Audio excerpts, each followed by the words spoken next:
భౌముడు అంటే అంగారక గ్రహం. కుజుడు అని అర్థం.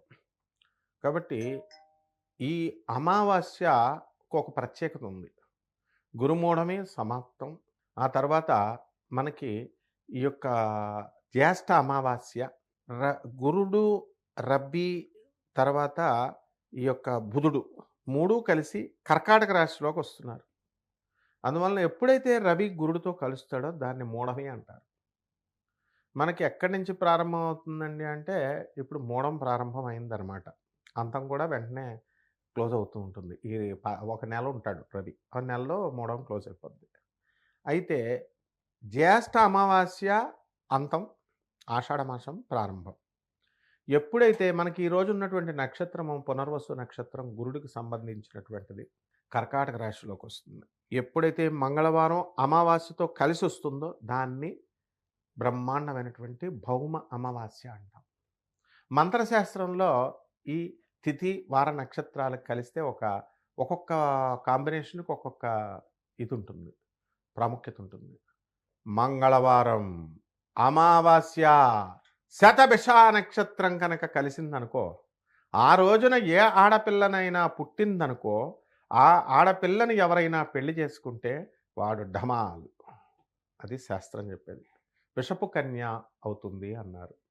అందువలన అంటే విషయోగం ఉంటుంది. కాబట్టి ఈ రోజున మనకి శతభిష నక్షత్రం కలవలేదు. కాబట్టి మంత్రతంత్ర శాస్త్రాలలో ఈ మంగళవారం అమావాస్య రోజున కొన్ని మంత్రాలు మనకి సిద్ధిస్తాయి.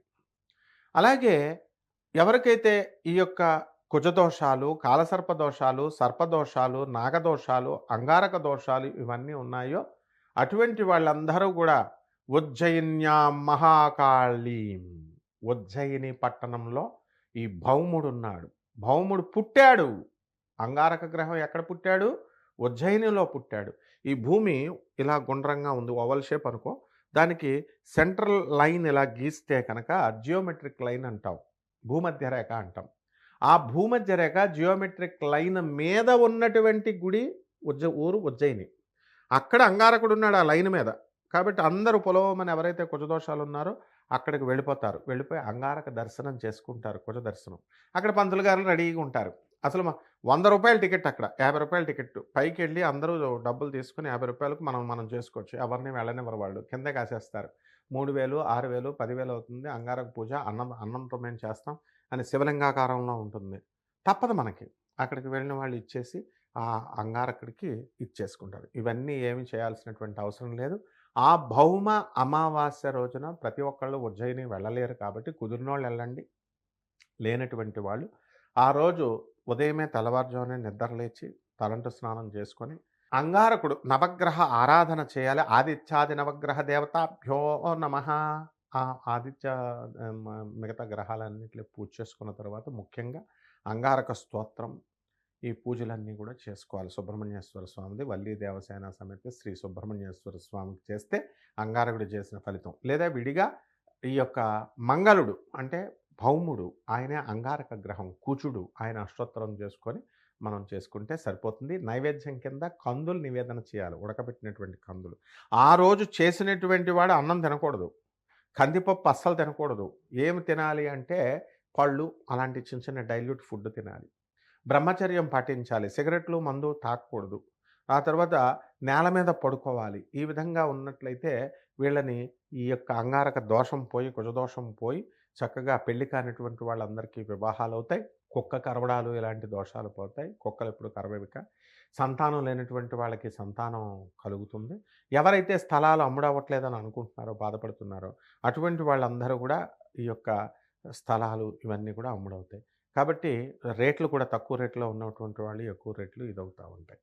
అందువలన వీళ్ళు విడిగా చేసుకోవచ్చు. దీన్ని మేము ఆ హోమం చేస్తాం, అంగారక హోమం ఇక్కడ చేస్తాం, ఆ గుడిలో చేస్తాం అంటారు. అవేమి అవసరం లేదు. అంగారకుడికి మనం సుబ్రహ్మణ్యేశ్వర స్వామి వారికి లేదా అంగారక గ్రహానికి ఓం భౌమాయ నమః అంటూ చేసుకుంటూ ఎర్ర పుష్పాలని, ఎర్ర పండుని దానిమ్మ పండుని గానీ, ఆపిల్ పండుని గానీ నైవేద్యం పెట్టి అష్టోత్తర శతనామాలతో కుజ గ్రహ, అంగారక గ్రహం యొక్క అష్టోత్తర శతనామాలతో పంచోపచారాల సేవలు చేసుకుంటే సరిపోతుంది. ఓం కుజాయ నమః, ఓం అంగారకాయ నమః, ఓం భూమిపుత్రాయ నమః ఇవన్నీ కూడా అవే అనమాట. ఎప్పుడైతే పరమేశ్వరుడిని అంగారక అష్టోత్తరం అనేటువంటిది ఉందనమాట. ఆ అంగారక అష్టోత్తర పూజ మనం అష్టోత్తర నామాలు చేసుకుంటే సరిపోతాయి. పెద్ద పెద్ద మంత్రాలకి ఏం అవసరం లేదు. ఓం హ్రీం భౌమాయ నమః అన్న మంత్రాన్ని 108 సార్లు చేసుకుంటే సరిపోతుంది. కుజుడు ఎప్పుడూ కూడా నీరసాన్ని పోగొట్టేటటువంటి వాడు. ఎనర్జీని ఇచ్చేటటువంటి వాడు. ఎప్పుడు నీరసంగా ఉంటారండి? ఎవడు పెళ్ళాం వదిలేస్తే నీరసంగా ఉంటాడు. లవర్ హ్యాండ్ ఇస్తే నీరసంగా ఉంటారు. అప్పులో ఎగ్గొట్టేస్తే ఈళ్ళు రెచ్చిపోయి అప్పులిస్తారు. ఆ అప్పులోళ్ళు ఎగ్గొడతారు. అప్పుడు నీరసం వస్తుంది. ఇవన్నీ ఎవరు చేయమన్నారు? కర్మలను బట్టి జరుగుతాయి. సో, అటువంటి వాళ్ళంతా కూడా ఈ యొక్క అంగారకుడు యొక్క మంత్రం చదవగానే కుజాయ నమః అని చదవగానే కుజుడు ఆర్మీ కమాండర్ ఇన్ చీఫ్. అందువల్లనే వల్లీ దేవసేన సమేత శ్రీ సుబ్రహ్మణ్యేశ్వర స్వామి అభిషేకం చేసుకోవచ్చు ఇంట్లో. చేసుకుంటే ఈ నీరసం అంతా పోయి యాక్టివ్ అయిపోతారు. ముఖ్యంగా వాళ్ళకి రావాల్సినటువంటి అప్పులు ఇవన్నీ కూడా కదులుతాయన్నమాట. అంటే ఆత్మవిశ్వాసం. దీనికి కేవలం పూజల రూపంలోనే కాకుండా ఎవరైతే మనల్ని అస్తమానం డిస్కరేజ్ చేస్తారో, నిరాశపరుస్తారో అటువంటి వ్యక్తుల్ని ఈ పూజా ఫలితం వల్ల అంగారక గ్రహం యొక్క అనుగ్రహం వల్ల వాళ్ళ దగ్గరికి రానివ్వదనమాట. సో, డిస్కరేజింగ్ వాళ్ళు చాలా డేంజరు. సో, ఆ విధంగా ఈ పూజ చేసుకోవడం వల్ల బ్రహ్మాండమైనటువంటి ధైర్యము యాక్టివేట్ అవుతుంది.